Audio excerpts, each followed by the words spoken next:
السلام عليكم ورحمة الله وبركاته. اللهم صل وسلم على سيدنا محمد وعلى آله وصحبه أجمعين. صباح الرضا، صباح الجمال، صباح الخير على كل اخواتي ومتابعيني الغاليين على قلبي. صباح الخير عليكم، يوم جديد وروتين جديد هنقدمه بقى مع بعض ونقضي اليوم كله كده مع بعض إن شاء الله وبإذن الله. بتمنى إن هو يعجبكم، اللهم أمين يا رب. اول حاجه زي ما انتوا شايفين كده كان عندي بقى غسيل، قلت اطلع كده المه والدنيا كانت شمس بصراحه. كان نفسي اطبقه وانا في البلكونه هنا بس الدنيا كانت شمس قوي، فقلت المه علشان النهارده يومي طويل، لو سبته هيتركن لغايه بالليل والظل يجي عليه. لا، لميته على طول. عايزه بقى اشكر محبيني كلهم ومتابعيني اخواتي الغاليين. انا قلت دايما كده هخصص جزء من كل فيديو على اساس ان انا اشكر كل متابعيني واقول اساميهم المتابعين الجداد. دي حاجة تبقى اساسية كده في كل فيديو. عايزة اشكر اختي الغالية دعاء مصطفى دودو القمر، ام فهد الغالية، غادة ابراهيم، نورة القمر برضو من المغرب، امنت بالله، ولطيفة برضو حبيبة قلبي برضو من المغرب، هي لسه مشتركة عندي جديدة. نورتي بيت اختك يا غالية من المغرب. ومطبخ داليا ام عبودة، برضو بتقدم وصفات اكل وجميلة جدا، ادخلوا شوفوها برضو يا بنات. لو لقيتوها في التعليقات ادخلوا على المطبخ بتاعها، والله بتعمل حاجات اقتصادية وحلوة قوي.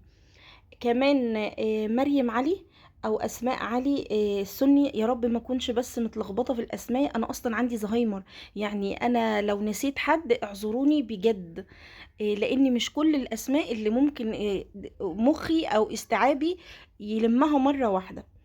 وعندي كمان مريم علي انا قلت عليها اللي هي من المنيا، وام سندي حبيبه قلبي، وكوكو لالا روحي عامله ايه يا حبيبتي، وهند صباح، ونور الهدى، وام سليم الغاليه، بحبك في الله يا ام سليم، ونجلاء علي، وساره ابو الفضل، وشيماء برضو من العاشر، واحمد شعبان الايميل باسمه كده احمد شعبان، بس هي برضو اخت غالية. انا بشكرك جدا جدا وبحبك في الله، وبشكرك على كل الكلام اللي انت بتقوله لي والدعوات الحلوة اللي انت بتكتبيها لي.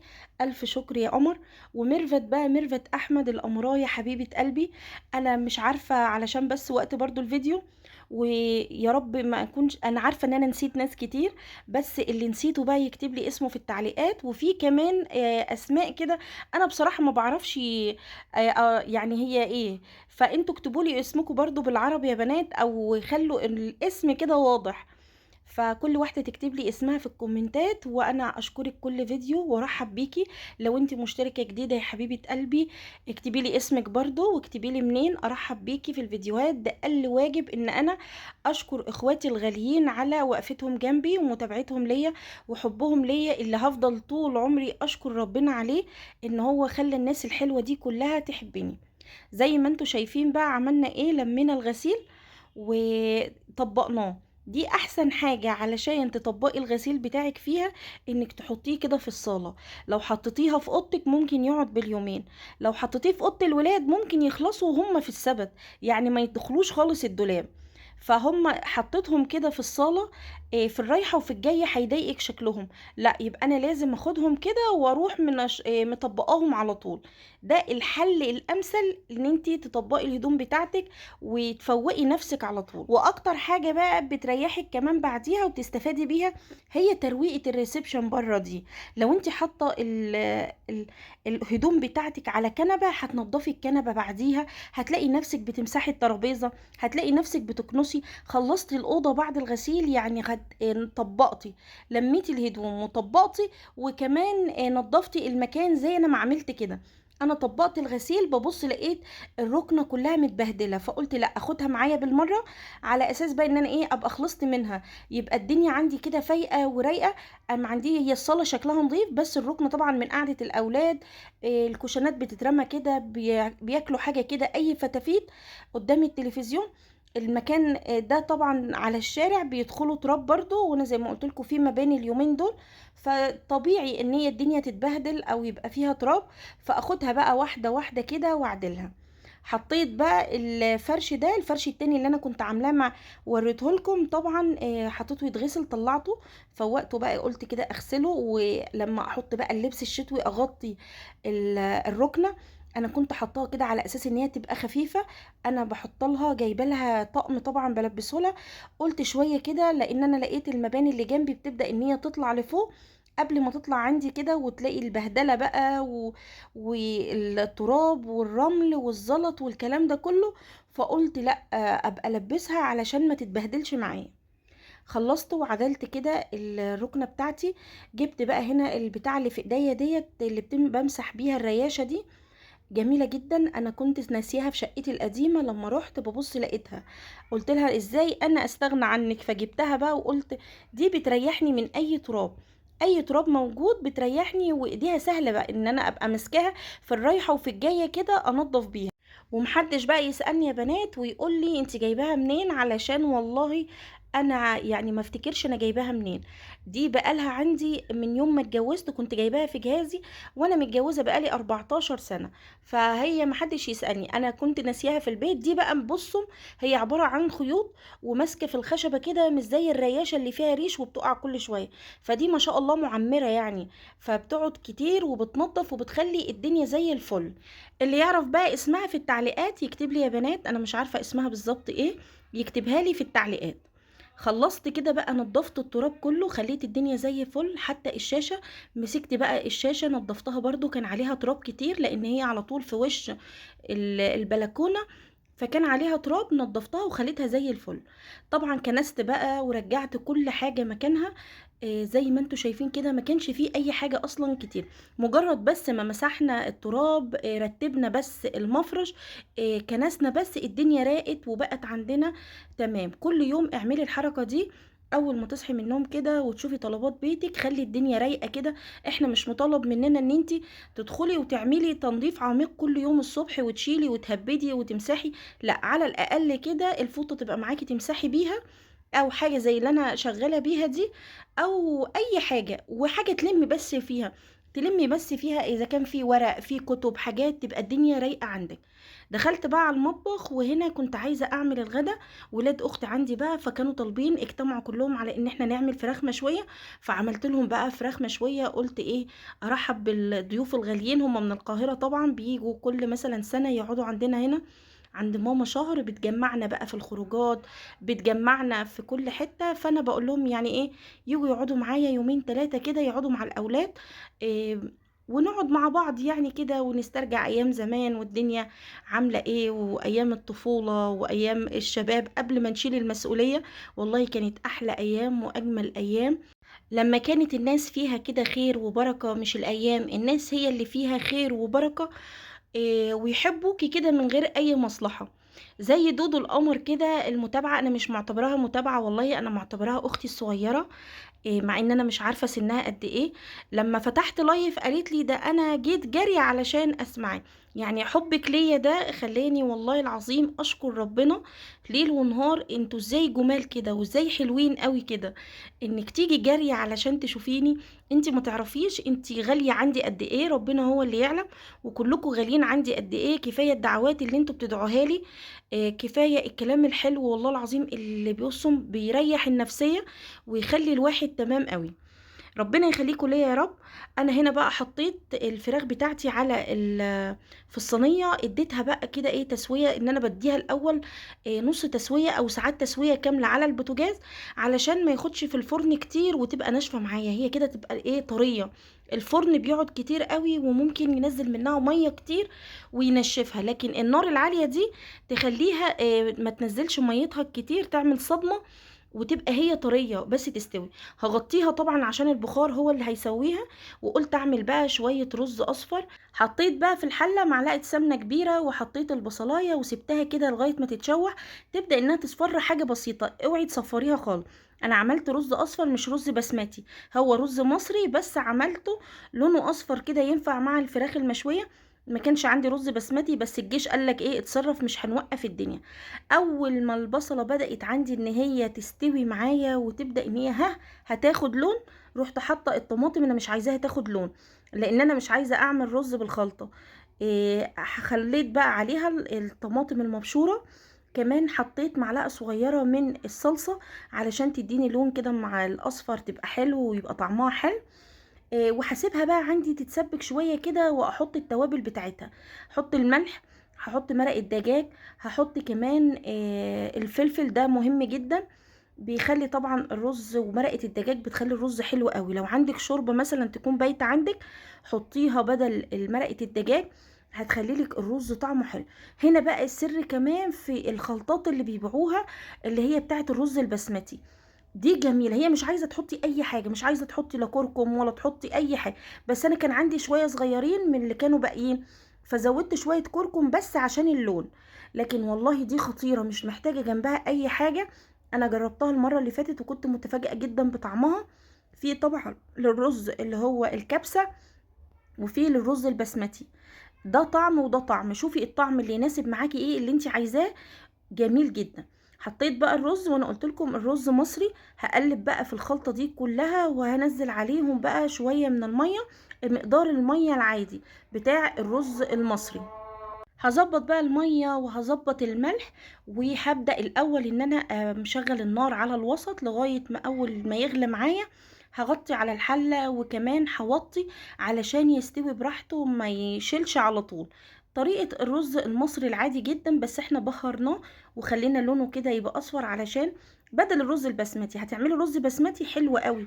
وطبعا انا عامه بحب البسمتي مع الفراخ المشويه او اي مشويات، بعشق البسمتي. هغطي عليه بقى واسيبه يستوي، ولحد بقى ما يستوي الاكل. وطبعا الفراخ اول ما تستوي هحطها تحت الشوايه، وبسخلها بقى فحمايه كده، واحطها عليها عشان تبقى ريحتها مدخنه، لغايه ما احن على نفسي واروح اجيب شوايه صغيره اشوي فيها معاكم في البلكونه كده، وناخد اجواء الشوا كده يبقى شكله حلو. هدخل بقى على روح المطبخ. روح المطبخ هو الحوض.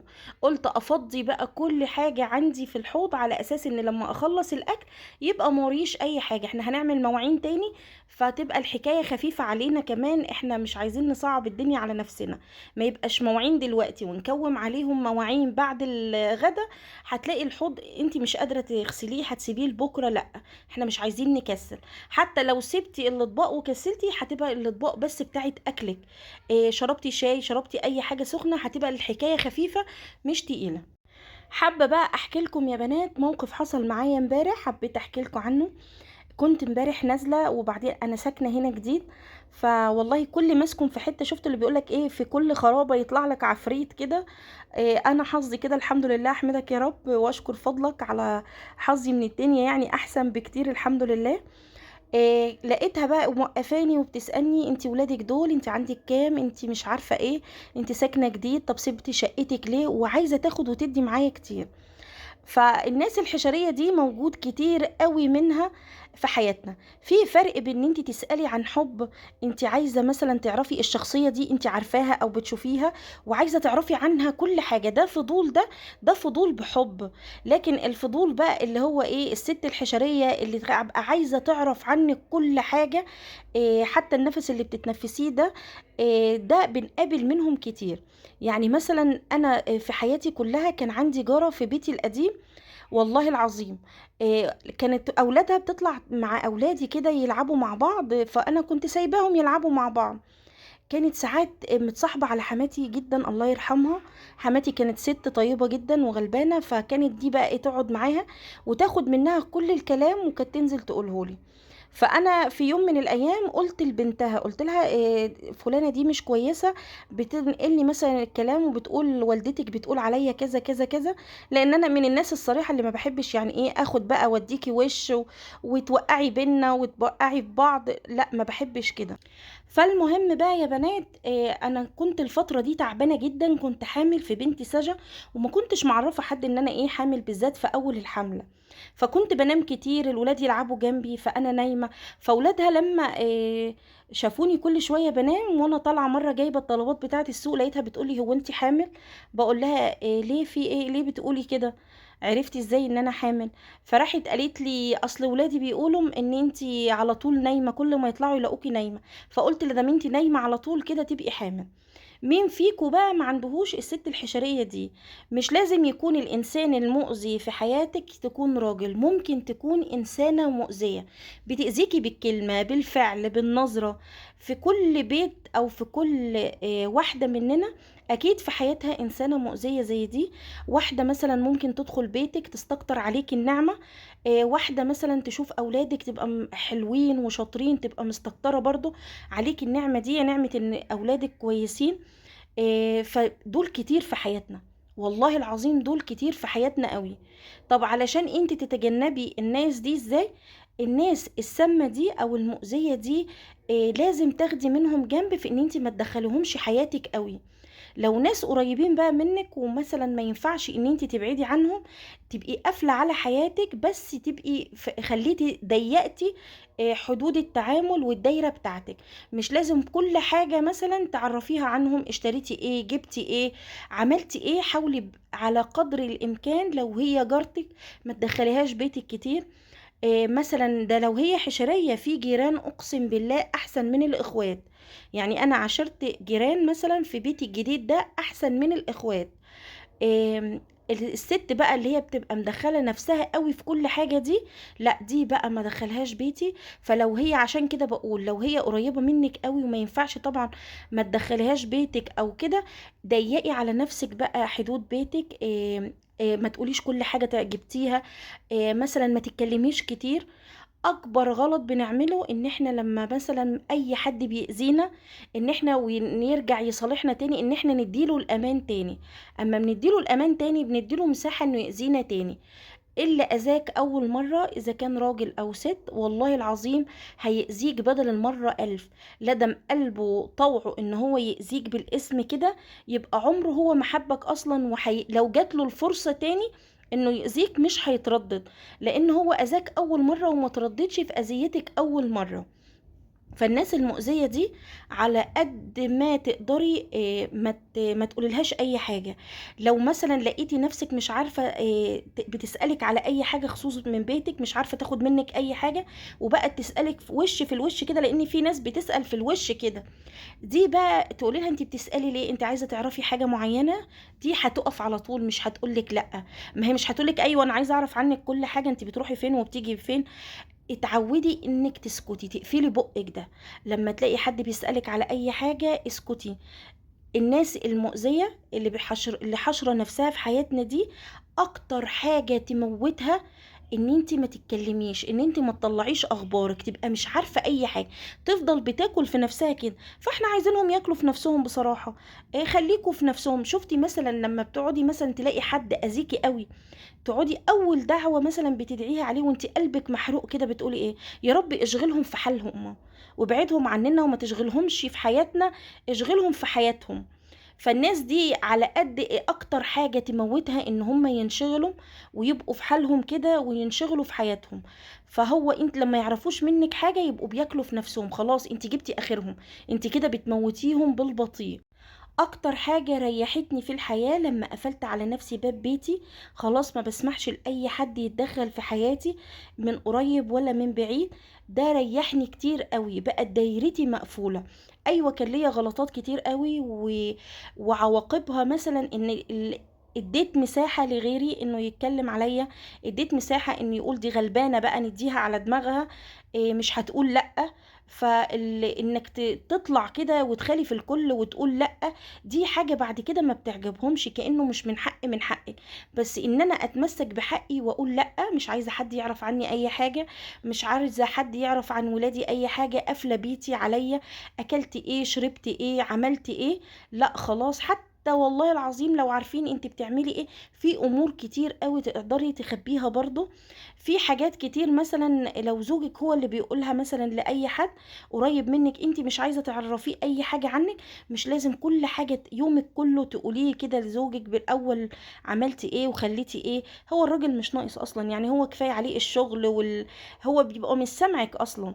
لما انت بتشتكي له من اولادك ولا من اي حاجه، هو والله ما بيبقوا سامعيننا، هما بيبقوا سايبيننا نتكلم نوع من ارضائنا كده. وفي الاخر لو قلت لهم انا بقول ايه، والله ما هتلاقيهم سامعيننا. الراجل بقى اللي بيبقى مركز، اللي عايز يجيب عليكي غلطه ده، او مثلا يجيب لك في سيره اخواته علشان تغلطي فيهم، تجيب لك في سيره حد معين عشان تغلطي فيهم. ما في رجاله برضو مؤذيه كده، ده ما تعرفوش اي حاجه عنك، لا في بيتك ولا عملتي ايه ولا خليتي ايه. خليه كده يعني مثلا ايه، عملتي ايه النهارده في يومك؟ الحمد لله كان يوم لطيف الحمد لله. ودايما قولي الحمد لله. انا بحبش الست اللي تقعد تشتكي على طول على طول على طول. ودي برضو نوع تاني من الناس المؤذية، اللي تبقى شايفاكي مثلا كويسة، شايفة عيشتك كويسة، وتفضل بقى تشتكيلك وتجيبلك الهم كله من يمين وشمال، وعملت والظروف والجوابات وانا ومش انا. تحسي كده تبقي قايمة معاها مش حاسة غير انك مليانة صداع وطاقة سلبية، ما تبقيش قادرة تقومي تعملي اي حاجة. والله العظيم ساعات من كتر الناس دي ما هي بتبقى بصلك في حياتك، ما تبقيش حاسه بالنعم. يبقى مثلا انت عيشتك مرتاحه، من كتر ما هم باصين فيها تبقي انت مش حاسه بحاجه يا عيني، ولا عارفه تتمتعي باي حاجه. بالعكس، انت اكتر واحده بتلاقي النكد عندك في حياتك، انت اكتر واحده تحسي ان كده لا بتروحي ولا بتيجي ولا اي حاجه. اقفلي على نفسك بيتك، اقفلي على نفسك حياتك، ما تسمحيش لحد اي واحده مثلا تكون سامه تدخل حياتك، تعاقبلك على اولادك، تعاقبلك على لبسك، على اي حاجه. ما تسمعيش غير لنفسك بس وخلاص، واقفلي الباب ده، وما تديش مساحه لاي حد حتى ان هو يشتكيلك من اولادك تقومي تضربي الولاد او تكرهي العيال. لا يا حبيبتي، اولادك ضفرهم بالدنيا ده كله، ما تخليش اي حد يغيرك من ناحيتهم. خلصت بقى المواعين بتاعتي، وقلت الكلمتين اللي كانوا محشورين في زوري كل فيديو كده ساعة المواعين. قلت اعمل لهم بقى سلطة دقوس. ما هي الحاجة الوحيدة بقى اللي تبلع مع المشويات دي، سلطة المشاوي او السلطة بتاعة الدقوس دي، فاولادي عشان بيحبوها خلاص عملتها. حطيت طماطم بقى، حطيت فلفل اخضر، حطيت كام فص توم، حطيت كزبرة خضراء، حطيت كمان ليمون عصرته. وهحط بقى بق خل كده، كان اخر شوية عندي في الخل لسه بقى لما اشتري. عصرت كده ليمونة بحالها، ما بحبش احط فيها ليمون كتير. كمان هحط فيها ملح، هحط فيها شوية كمون، وهخلطها على كده. قولولي يا بنات انا بعملها صح ولا لا. هنا في حاجة بقى والله العظيم، وانا بصور كده وبسجل لكم، وانا مش بسجل لكم، وانا صورت القطعة دي وكنت بعمل مونتاج. انتوا عارفين ان والله العظيم الفيشة اللي قدامكم دي اللي هي بتاعة الكاتل، لان الكاتل جاي من السعودية بيبقى الفيشة بتاعته ثلاثي. انا حاطه الفيشه دي، كنت غاسله البرطمان بتاع السكر وكافيه كده وحاطه الفيشه. انا دخت عليه المطبخ يا ولاد والله العظيم ما شفته، والله والله ما شفته ابدا. ودايخه عليه، وفين الفيشه يا بنات وفين الفيشه، ورحت اشوف اخد فيشه تانية من جهاز تاني. لغايه ما كنت بمنتج كده الفيديو ده، والله ببص لقيت ان انا حاطه الفيشه كده جنب الراديو الصغير بتاعي. دخلت خدتها وحطيتها والله العظيم في الكاتل. يعني الواحد من كتر المشغوليات والضغوطات اللي عليه، والله ساعات بتبقى الحاجة قدامه ومش شايفها. فربنا يكون في عون اي واحدة والله العظيم شايلة الام والاب هي في البيت. ربنا يكون في عونك اللي بتشتغل، دي بتبقى شايلة البيت بره جوه والشغل بره. ربنا يكون في عونك والله العظيم، انتي شابوه ليكي. الواحد جاب اخره، والله العظيم جبت اخري يعني، الحمد لله احمدك يا رب. هنا طبعا ولاد اختي بيحب الكاتشب مع الفراخ المشويه. انا ولادي ما لناش في الكاتشب مع الفراخ المشويه، لدم برز. بس طبعا كل واحد اللي بيحبه نعمله له طبعا. حطيت بقى شويه كاتشب كده، والاطباق اللي هي الدقوس، والفراخ القمر بقى كانت اتشوت اوعى وشك. احلى واحده اعمل فراخ مشويه، نفسي ادوقها لكم يا بنات. جميلة جدا جدا، انا كنت عاملاها قبليها بليلة. لو انتوا عايزين التتبيلة بتاعتها قولوها لي وانا اكتبها لكم في الكومنتات، ممكن اعملها لكم كده كومنت مثبت بالتتبيلة بتاعتها، اعتمدوها جميلة جدا. مفيش احلى من البساطة في اكلنا، الحاجات الكتير قوي بحس انها بتغير من الطعم. كمان بقى الرز اهوت، طبعا مفلفل وجميل ولونه اصفر كده، كهرمان يا ولاد والله كهرمان. وكان طعمه زي السكر طبعا، لان المرقه كانت مخلياه ان هو حلو. انا طبعا عارفين ان المرقه غلط، بس ساعات والله بستخدمها بتخلي الاكل حلو. وبألف هنا وشفا للي ياكل يا رب. والفيديو بتاعي كمان خلص. بحبكم في الله، واشوفكم في فيديو جديد، والسلام عليكم ورحمة الله وبركاته.